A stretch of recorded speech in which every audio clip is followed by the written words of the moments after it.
It's time to talk about the NFC West, otherwise known as the division that terrorized the Packers for all those years.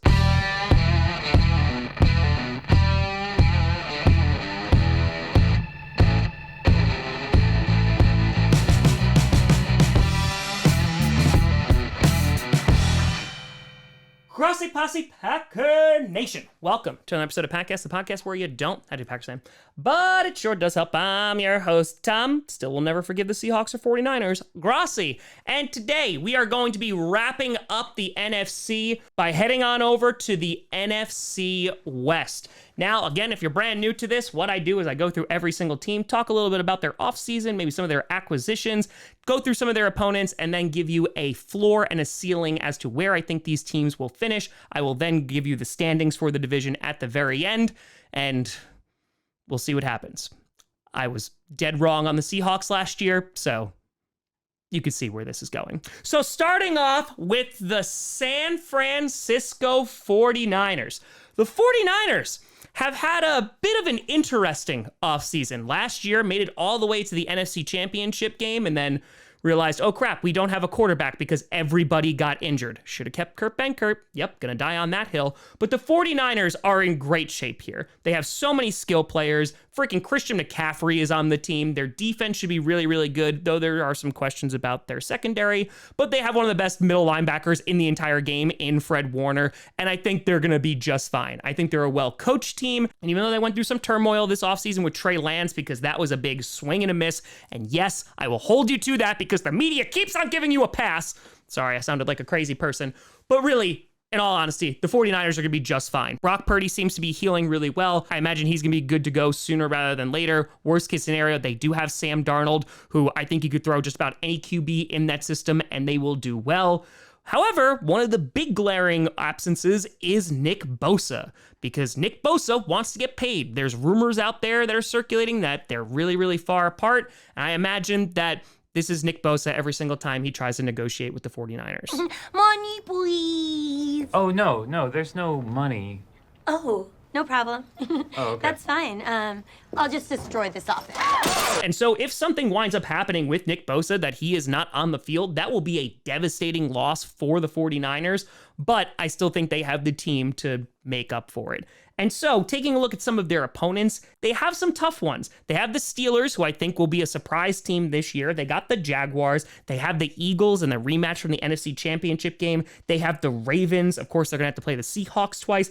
They have the Cowboys, and they have the Bengals. So that is not the easiest schedule to go through. So because of that, I actually have their floor at 9-8. I think a lot of things would have to go very, very wrong for them to get to that record, but it is a possibility. However, I have their ceiling set pretty high at 12-5. There are some question marks, of course, at QB, secondary a little bit, and that Nick Bosa situation. But overall, the 49ers should be in the postseason. I think they're likely to win the division. It's between them and the Seahawks, because it's definitely not going to be the Cardinals. And so we'll see how the 49ers do this year, but you better work it out with Bosa real quick. Then you got the Seattle Seahawks, the surprise team from last year, similar to the Giants, but many people, including myself, thought that the Seahawks were going to be god-awful last year. Instead, not only did they clinch a playoff berth, but Geno Smith was a damn good quarterback. On top of that, Kenneth Walker was incredible last year, obviously banged up right now, but they did just draft another running back in Zach Charbonnet just to be safe. Because it seems like the Seahawks are just like the Ravens and that nobody can stay healthy on that team. Their defense improved last year from where it started at the beginning of the season. I remember that Lions game in which there was just no defense to be found. And the Seahawks, they're going to attempt to run it back this year. Want to see me run to that mountain and back? You want to see me do it again? However, like the 49ers, they don't have the easiest schedule. And so I have their floor being the same as the 49ers, around 9-8.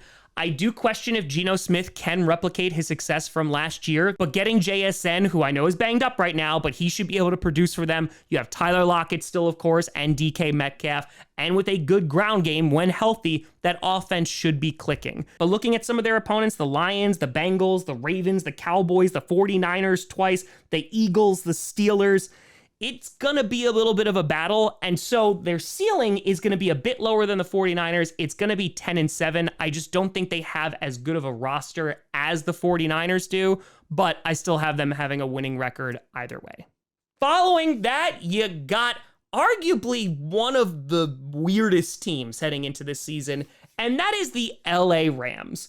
Because it just seems like you're not really hearing any news about, I don't know, Matthew Stafford, besides the fact that he can't connect with his younger teammates. How do I reach these kids? So we don't know what the status of Stafford is. Of course, you have rock stars like Cooper Kupp, but that run game, question marks there. That offensive line, the biggest question marks ever there. They no longer have Jalen Ramsey. It just seems like they're in this weird rebuild, but they still have some really good players on the team like Aaron Donald and Stafford and Kupp. I just don't know if they have enough to be super duper competitive because they are going to be going up against the Seahawks and the 49ers 2 times each. On top of that, they're playing teams like the Bengals, the Cowboys, the Packers, please be good, the Ravens, and the Eagles. So it's going to be an uphill battle for the Rams to try and be competitive and to clinch a playoff berth this year. I actually have their floor at 5-12 just because there's so many question marks there. However, if Stafford is ready to go, Cooper Kupp is at full strength, and maybe there's going to be some guys that are going to surprise people. I don't have their ceiling super high, but I have it at 7-10. Again, they could surpass that if everybody's healthy and they have a lot of good luck on their side, but it just seems like the obstacles are a bit too much. I don't see the Rams doing a ton this year, but then again, I was wrong about the Seahawks last year. And then finally, you got the Arizona Cardinals, where, listen, you know where this is going. It's not going to be good. The Cardinals, Jonathan Gannon. I don't know how to play chess, but life is a chess game for me. Yeah, they don't want to give away who their starting QB is for week 1 because of a competitive advantage, but they got Josh Dobbs from the Browns, who inspires no confidence. They released Colt McCoy. Kyler Murray's not ready. He's on the PUP list, so he's going to be missing at least the first 4 weeks of the season.